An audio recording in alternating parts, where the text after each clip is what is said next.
Aqui no canal a gente falou já de várias marcas que não existem mais. Por exemplo, a Mesbla, era tão legal poder comprar qualquer coisa no mesmo lugar. Não tem mais Iopa, que tinha aquele exagelado que era um picolé meio duvidoso. A Arapuã, ligadona em você, meio que desligou, né? Mas hoje eu resolvi fazer uma lista completamente diferente e trazer marcas que faliram, mas com motivos muito trágicos. É isso que você vai ver hoje jornalisticamente, mais ou menos, no Nerd Show.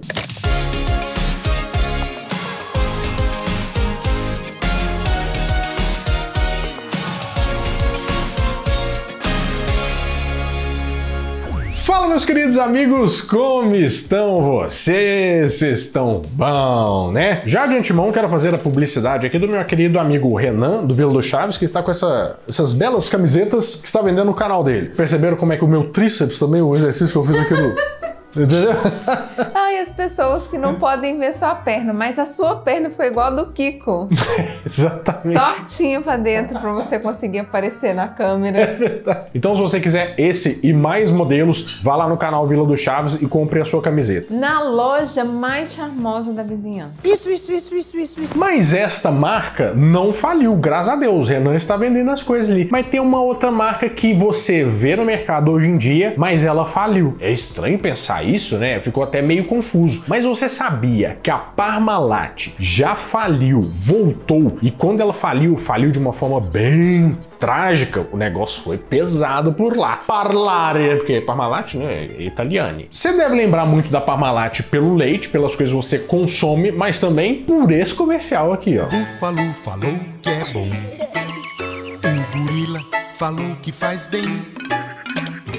Toda floresta vira uma festa quando tem iogurte Parmalat. O búfalo falou que é Muito bom. Mas a Parmalat, apesar de muito sucesso aqui no Brasil, não surgiu por aqui. Ela surgiu em 1961, lá na Itália. Fundada por um cara que se chama Callisto Tanzi. Desculpa. Callisto Tanzi, uma pizza, macarone. E a principal ideia da Parmalat era levar leite de qualidade e com uma longa duração para mais população. Ou seja, vender mais para lugares sem ser só ali.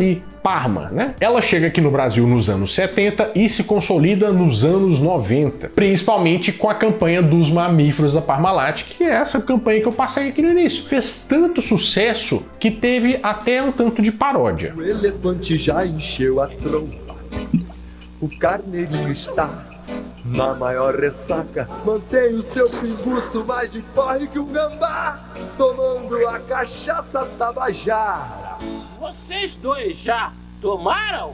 A Parmalat era vista como uma empresa muito grande e com muito dinheiro nos anos 90. Tanto é que o Palmeiras fechou uma parceria com a Parmalat e teve aquela geração Parmalat, né, com vários jogadores, e que o Palmeiras ganhou bastante coisa. E com tanto sucesso vieram até outros produtos sem ser o leite da Parmalat, né? Até café eles lançaram, mas não lançaram de um jeito que ia passar hoje em dia, né? Porque essa propaganda aí, ela não ia dar bom. Chegando ao ponto da Parmalat ser uma das empresas mais confiáveis do Brasil. Sempre teve esse status, né? Mas isso aqui no Brasil, né? Porque já lá na Itália o negócio foi bem cabuloso. Lá na Itália, os auditores fiscais descobriram um rombo de mais de 14 bilhões de euros. Que foi o maior escândalo financeiro da época. E olha que a competição era grande, hein? O Callisto Tanzi e uns executivos lá, eles tinham uma prática de inflar os lucros e pegar as dívidas e meio dar uma maquiada assim, ó, é mesmo, tô devendo? Nossa, desculpa, esqueci de pagar o boleto. Só que o que aconteceu? O pessoal achou um documento falso, que é uma falsificação bem mequetrefe, na verdade, que tinha um dinheiro de 4 bilhões de euros nas Ilhas Caimã. Quando você vê um negócio que tá falando Ilhas Caimã, você já sente uma nostalgia. Todo mundo colocava dinheiro nos paraísos fiscais antigamente. Falava tanto isso no jornal, as Ilhas Caimã, não sei o que do Curaçao.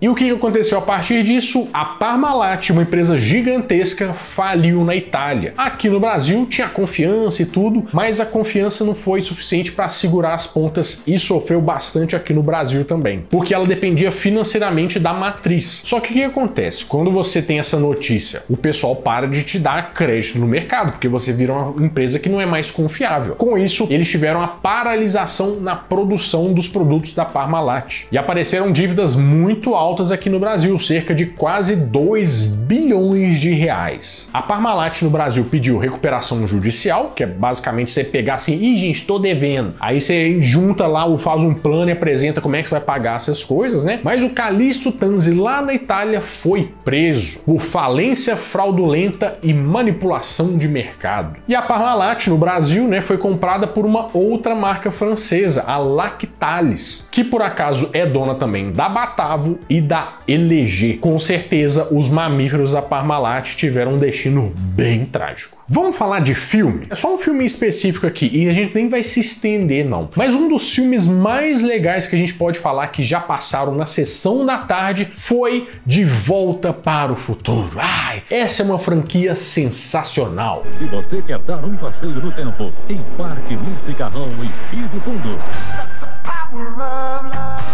Michael J. Fox e Christopher Lloyd, numa fantástica aventura de Steven Spielberg. Você verá algo surpreendente. De Volta para o Futuro. Os personagens são ótimos, tem o Marty McFly, tem o Doc Brown e com certeza você se lembra do veículo mais icônico da história do cinema, que é o DeLorean, que é a máquina do tempo. Mas só que a história por trás do carro, que na verdade faliu antes de ir pro filme, é com certeza muito trágica. John Z. DeLorean era um engenheiro muito carismático e genial que nasceu em 1925. Ele foi o executivo mais novo a se tornar vice-presidente de uma empresa. E não era uma empresinha qualquer não. Ele virou vice-presidente da General Motors, a GM, a Chevrolet, ela mesmo. E ele também ficou muito famoso por, em 1964, criar o primeiro carro americano que eles colocam naquela categoria de muscle car, que é tipo aqueles carros com 1 bilhão de cavalo que você tem que ir conectado no posto de gasolina para você dar uma acelerada. É isso. Era o Pontiac GTO. Ficou muito famoso. Eu não conheço. A Babarelando com certeza conhece, né? Nossa, como boa entendedora de carro que sou. Vai reto, Babarelando. Vai reto, Babarelando. Reto. Isso poderia ser um meme. Mas é verdade. Mas é verdade. Só que em 1973 ele resolveu sair da General Motors. Por quê? Na verdade, saíram com ele, porque ele tinha uma vida meio de rockstar. Isso não se encaixava muito nos valores da empresa, né? Todo CLT tem seu fim. E em 1975 ele resolveu fazer a sua própria empresa, a DeLorean Motor Company. Claro, né? Que o John DeLorean fez a DeLorean Motor Company. O pessoal não é muito criativo, né? Apesar de ser genial. E essa empresa, ela recebeu muito apoio do governo do Reino Unido, porque eles queriam fazer uma fábrica em Belfast, na Irlanda. Por quê? Isso ia trazer muitos empregos. Eles falaram assim, o cara é o gênio lá do carro, vai fazer uma coisa de carro, vai ser muito bom pra gente. E o tal conhecido DeLorean, na verdade, se chamava DMC-12 e foi lançado em 1981. Que a gente não pode falar que o carro também ele não é marcante, né? Porque, primeiro de tudo, ele tem aquelas asas de gaivota lá para abrir as portas. Segundo, que ele não tinha tinta no carro. Ele era feito de aço inox. A coisa mais chique que você tem na sua casa, com certeza, é a sua geladeira de aço inox, os móveis de aço inox. Imagina você ter um carro de aço inox. Isso é legal pra caramba, né? E você sabe que empresário, ele bota uma expectativa, né? Até porque tem que pagar as contas. E ele também colocou. Ele falou que queria vender 12 mil unidades num ano. Vendeu? Não vendeu, né? Meio que o pessoal falou assim, ih, mas esse negócio é meio caro, né? Porque faz lá com aço inox e tal, mas o negócio fica um valor meio exorbitante. Será que o Kwid é feito de aço inox para custar 80 mil reais? Um Kwid que é praticamente menor do que a geladeira daqui de casa? Eu sinto te desapontar, mas o Kwid tá mais pra latão. E como o negócio não deu muito certo assim, até a Volkswagen tirou um sarro com o DeLorean.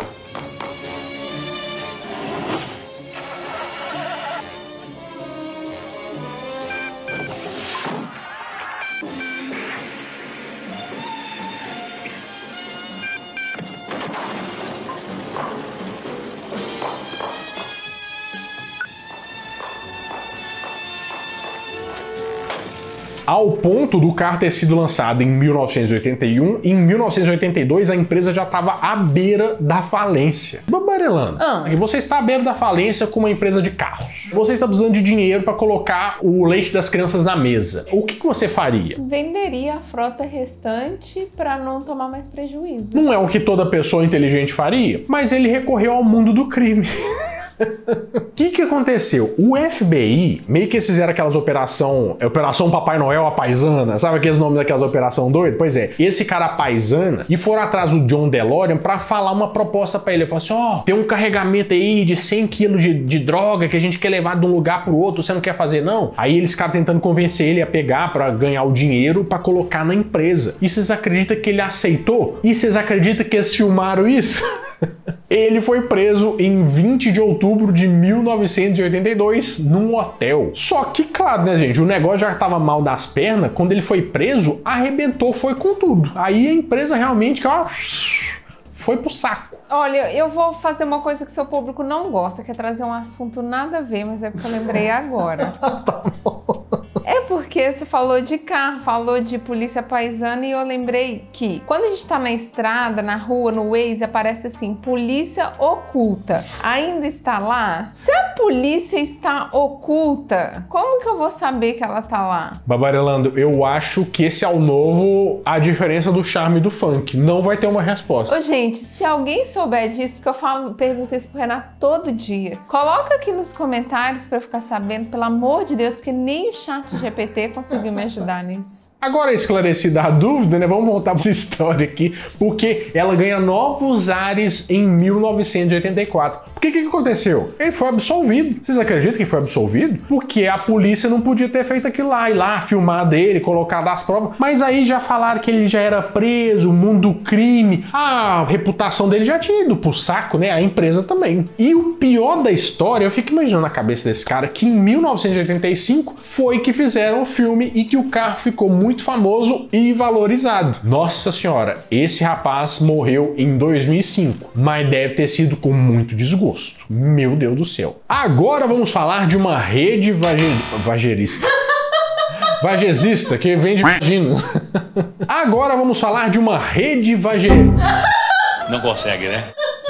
varejista. O que eu disse? Vagerista. E como é que é? Varejista. Agora vamos falar de uma rede varejista que ficou muito famosa antigamente, mas que realmente teve uma tragédia que arrebentou com tudo e que ela foi pro saco também. Você já ouviu falar por acaso nas lojas Pirani? Parece um nome inventado? Parece que eu estou inventando. Não parece, mas não é, é de verdade. Essa foi uma loja que foi inaugurada nos anos 50, que na verdade virou uma rede que vendia muitos eletrodomésticos. Era meio que a Arapuã ligadona em você dos anos 50. Tinha muitas lojas, mas a loja que ficou mais famosa era na esquina com a Avenida São João. Sabe daquela música? Não sei o que, da esquina com a Avenida São João? De quem canta isso?